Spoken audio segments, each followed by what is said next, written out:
이 금액 실화야.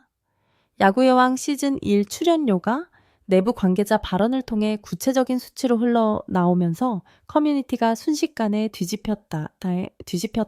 단순한 추측이 아니라 회당 수천만 원대 총액 수억 원대라는 분석이 등장하자 팬들은 충격에 빠졌다. 더 놀라운 건 최고 출연료를 받은 인물이 경기 성적 1위 선수가 아닐 가능성이 크다는 점이었다. 시즌 1은 단순한 스포츠 예능이 아니었다. 경기력 팬덤 브랜드 가치 화면 노출 빈도, 바이럴 파급력까지 모두 수치화되는 하나의 산업 모델이었다.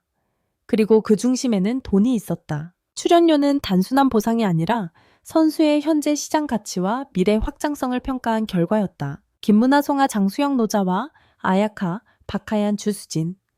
이들은 경기 중심 서사를 이끌며 프로그램의 뼈대를 만들었다. 그러나 논란의 중심에는 또 다른 이름이 있었다. 김민지. 경기 기여도와 별개로 강력한 팬덤과 SNS 영향력으로 높은 계약 조건을 확보했을 가능성이 제기되면서 의견이 극명하게 갈렸다. 실력보다 브랜드가 우선인가? 이 질문 하나가 시즌 1을 다시 뒤흔들고 있다. 출연료 구조가 공개되는 순간 스포츠와 방송이 결합된 이 프로그램의 본질이 적나라하게 드러난다. 누가 진짜 승자인가? 마운드 위에서 이긴 선수인가? 아니면 화면 밖 시장에서 이긴 선수인가? 지금부터 우리는 단순한 금액 비교가 아니라 왜 이런 구조가 만들어졌는지, 누가 가장 높은 가치를 인정받았는지, 그리고 그 결정이 시즌 2에 어떤 파장을 가져올지를 냉정하게 분석한다. 이 논란은 단순한 돈 이야기가 아니다. 한국 스포츠 예능 산업의 방향을 가늠하는 신호탄이다.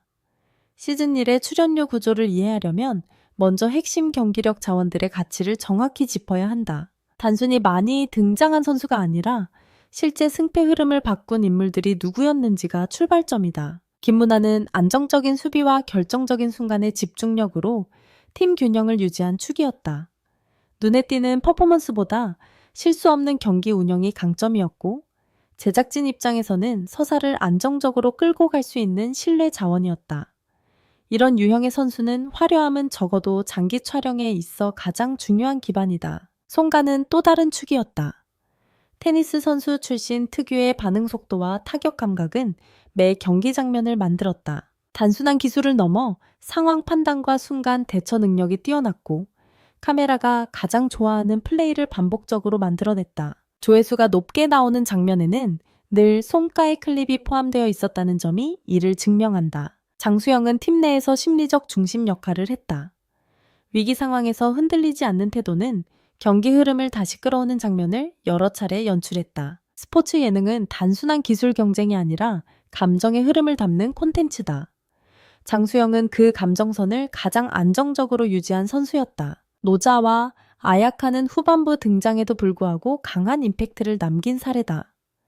등장 횟수는 상대적으로 적었지만 결정적인 순간에서 존재감을 터뜨리며 단번에 주목도를 끌어올렸다. 짧은 노출로 높은 화제성을 만들어낸 구조는 출연료 산정에서 매우 중요한 변수로 작용했을 가능성이 크다. 박하양과 주수진 역시 경기력 측면에서 빼놓을 수 없다. 팀 내 역할이 명확했고 특정 포지션에서 확실한 기여를 했다. 이들은 화려한 논란의 중심에 서지는 않았지만 실제 경기 완성도를 높이는 데 기여한 실질 자원이었다. 이 6명의 공통점은 명확하다. 경기 결과에 직접적인 영향을 미쳤다는 점이다. 제작진이 기본 촬영료 외에 성과 기반 보너스를 설계했다면 가장 안정적으로 인센티브를 확보했을 가능성이 높은 그룹이 바로 이들이다. 회당 3천만 원에서 3,500만 원 수준이라는 분석이 나오는 이유도 여기 있다. 단순한 추측이 아니라 국내 스포츠 예능 평균 단가 회차수 광고, 규모를 종합적으로 대입했을 때 계산 가능한 범위다. 15회 기준 총액은 수억 원대에 형성된다. 그러나 여기서 중요한 질문이 하나 남는다. 이들이 정말 최고 출연료 주인공이었을까? 경기력만으로 출연료가 결정된다면 답은 단순하다. 하지만 시즌 1은 경기만으로 설명되지 않는 프로그램이었다. 화면 밖에서 더 큰 파급력을 만든 인물들이 존재했다. 다음 파트에서는 논란의 중심에 선 이름, 김민지와 김성현의 구조를 정면으로 분석한다. 이제 논란의 중심으로 들어가야 한다. 시즌 1 출연료 구조를 뒤흔든 핵심은 경기력이 아니라 브랜드 파워였다. 그리고 그 중심에 가장 많이 거론된 이름이 김민지다. 김민지는 경기 기록만 놓고 보면 압도적인 성과를 남긴 선수는 아니었다. 결정적인 승부를 바꾼 장면은 제한적이었고 팀 내 기여도 역시 수치로만 보면 상위권이라 단정하기 어렵다. 그러나 방송은 기록만으로 움직이지 않는다. 카메라가 따라가는 인물 커뮤니티가 언급하는 인물, 포스터 전면에 배치되는 인물이 따로 있다. 김민지는 바로 그 유형이었다. 촬영 전부터 이미 형성된 팬덤 SNS 팔로워, 수기사 노출 빈도는 계약 협상 단계에서 중요한 카드가 된다. 제작진 입장에서는 시청률과 직결되는 안정자산이다. 실제로 방송 클립이 공개될 때마다 김민지 관련 장면은 댓글 반응과 조회수가 빠르게 상승했다. 이는 광고 단가와 직결된다. 김성현 역시 비슷한 구조 안에 있었다. 경기 중심 서사보다는 이미지와 캐릭터 소비에 가까웠다. 프로그램 내 갈등 장면, 인터뷰 분위기, 전환 포인트에서 자주 등장했고 이는 화면 체류 시간을 늘리는 효과를 만들었다. 스포츠 예능은 경기만으로 60분을 채우지 않는다. 인물 소비가 결합되어야 완성된다. 이 지점에서 논란이 폭발했다. 경기에서 이긴 선수가 더 받아야 하는 것 아닌가. 그러나 출연료는 단순한 성과급이 아니다. 계약은 촬영 전 체결된다. 팬덤 규모 광고, 친화도 브랜드, 확장성 스폰서와의 연결 가능성까지 모두 포함된다. 즉, 출연료는 경기 결과가 아니라 출연 이전에 시장 가치와 프로그램 전체 기여도를 반영한다. 김민지가 높은 범주에 포함되었을 가능성이 제기되는 이유도 여기에 있다. 경기 성적과 무관하게 프로그램의 화제성을 끌어올린 인물이라는 점은 부정하기 어렵다. 커뮤니티에서 가장 많이 언급된 이름 중 하나였고 논쟁 자체가 또 다른 트래픽을 만들었다. 흥미로운 점은 이 구조가 비정상적인 것이 아니라는 사실이다. 국내 스포츠 예능 대부분이 기본 촬영료와 별도로 광고 연동 보너스 화제성 지표를 반영한다. 화면 노출 빈도와 클립 조회수는 실질적인 경제 가치로 환산된다. 결국 질문은 이것이다. 우리는 무엇에 돈을 지불하고 있는가? 경기력인가? 아니면 관심과 파급력인가? 시즌 1은 그 답을 분명히 보여줬다. 승부는 두 개의 무대에서 동시에 이루어진다. 하나는 그라운드 위, 또 하나는 시장이다. 그리고 출연료는 두 무대의 합산 점수다. 다음 파트에서는 실제 출연료 구조가 어떻게 설계되었을 가능성이 높은지, 보너스와 노출 전략 조회수 데이터가 어떻게 금액으로 연결되는지를 구체적으로 분석한다.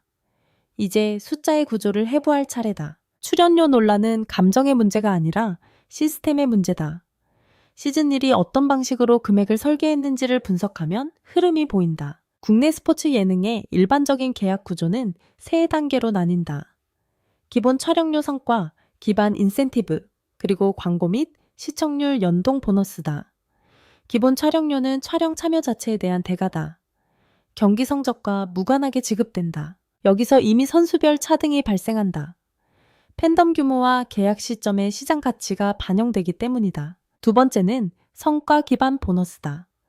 팀 승리, MVP 선정, 특정 경기 활약 장면은 추가 지급 조건으로 설정되는 경우가 많다. 시즌 1에서도 결정적인 경기 이후 특정 선수의 노출이 급증한 장면이 반복되었다.